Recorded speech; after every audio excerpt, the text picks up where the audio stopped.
jeu rouge, enfin 2 jeux de couleurs différentes. Est-ce que vous savez pourquoi les jeux étaient vendus par 2 à l'époque? Non.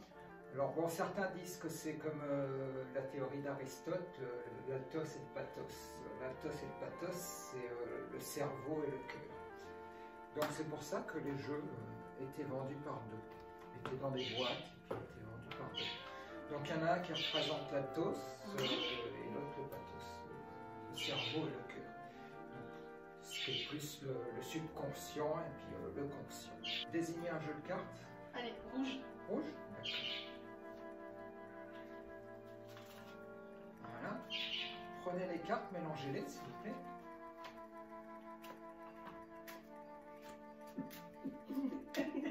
On va parler. C'est très bien, non, c'est très bien, c'est très bien. Donc Combien de temps? on va commencer par le cerveau. En fait, on va commencer par le cerveau et je vais vous dire ce qui va se passer avant que ça commence. C'est comme dans les films d'Hitchcock, le suspense vient justement au fur et à mesure, mais en sachant ce qui va se passer. C'est pas la surprise comme Agatha Christie. D'accord. C'est savoir ce qui va se passer avant. En fait, vous allez penser à un nombre entre 1 et 52. Vous pouvez même y penser maintenant.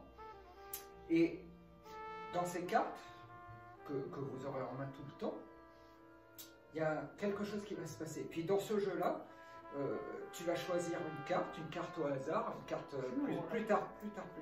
Je dis ce qui va se passer. Une carte au hasard. Cette carte va disparaître du jeu et va se retrouver à l'envers au numéro que vous avez choisi dans ce jeu-là. D'accord. Donc vous savez déjà à quoi vous attendre. D'accord. Vous avez un numéro entre 1 et 52 dans votre tête. Ne le prenez pas trop, sinon ça va prendre pour une éternité. Mais à la fin que nos amis confinés sachent à quel numéro vous pensez, vous allez prendre le jeu dans votre main. Prenez le jeu dans votre main. Et vous allez compter une carte pour chaque numéro. Si vous avez choisi 10 cartes, vous allez distribuer 10 cartes, une par une, afin que tout le monde voit bien. Mais moi, je ne veux pas le savoir. Alors, je vais me tourner. Vous distribuez, par exemple... Ah oui, jusqu'à ce que j'arrive au chiffre que j'ai. Numéro que vous avez choisi. D'accord. Et vous posez le reste du jeu dessus. D'accord. Comme ça, moi, je ne verrai même pas l'épaisseur du paquet. Ok, pas de souci. Voilà. Vous le faites et moi, je ne regarde pas. Donc, vous distribuez. Pas trop bruyamment, comme ça, je ne peux même pas entendre le bruit. Voilà, et puis comme ça, tout le monde, les spectateurs sauront, nos amis confinés sauront à quel numéro vous pensez. Et une fois que vous avez fini, vous mettez le reste du jeu dessus. Voilà, dessus. Voilà. C'est bon? C'est bon. C'est fait? Je peux me tourner maintenant. Pas de souci. Je ne peux pas savoir à quel numéro vous avez pensé. Vous avez pensé à un numéro comme ça. Vous avez vu que les cartes étaient toutes différentes, tout ça. Il n'y a pas de carte face en l'air ou quoi que ce soit. Maintenant, je vais vous demander de garder ce jeu. Voilà, vous gardez ce jeu. Donc, ça, c'est le premier jeu. Vous avez vu qu'il n'y a pas de carte à l'envers ni rien. Tu peux ouvrir ce jeu. Hein? Tu ouvres ce jeu. Moi j'y touche pas. Voilà, tu mélanges les cartes.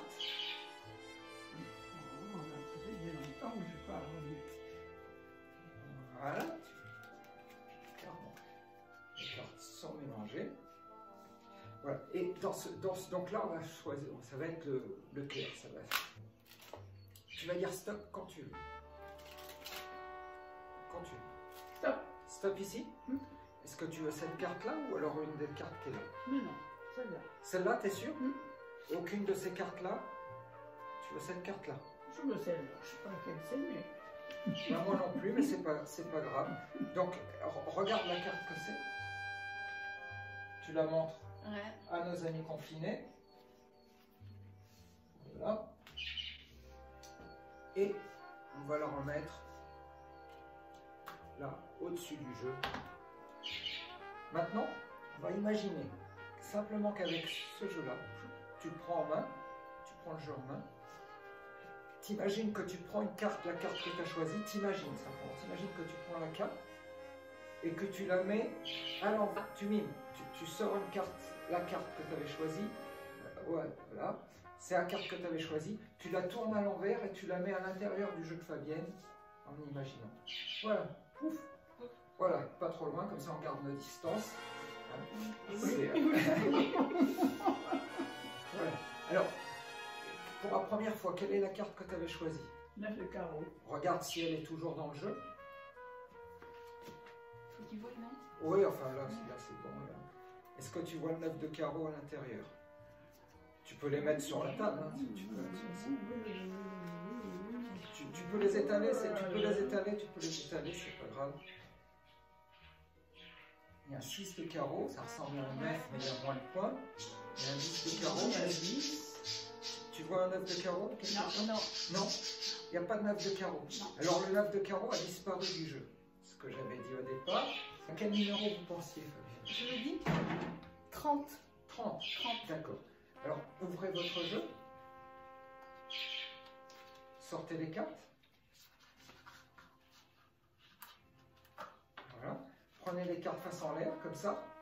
Et vous allez distribuer une par une les cartes face en l'air jusqu'à ce que vous arriviez au niveau 30. En comptant à haute voix. Pour 2, 3, 4, 5, 6, 7, 8, 9, 10, 11, 12, 13, 14, 15, 16, 17, 18, 19, 20, 21, 22, 23, 24, 25, 26, 27, 28, 29, C'est le 9. 30. Et 30. Montrez le dos de cette carte. Le dos aussi, qui est différent de tous les autres dos de ce C'était la carte que j'avais choisie. Ouais. Et c'était la carte. Voilà, choisie. Fabuleux. De carreau.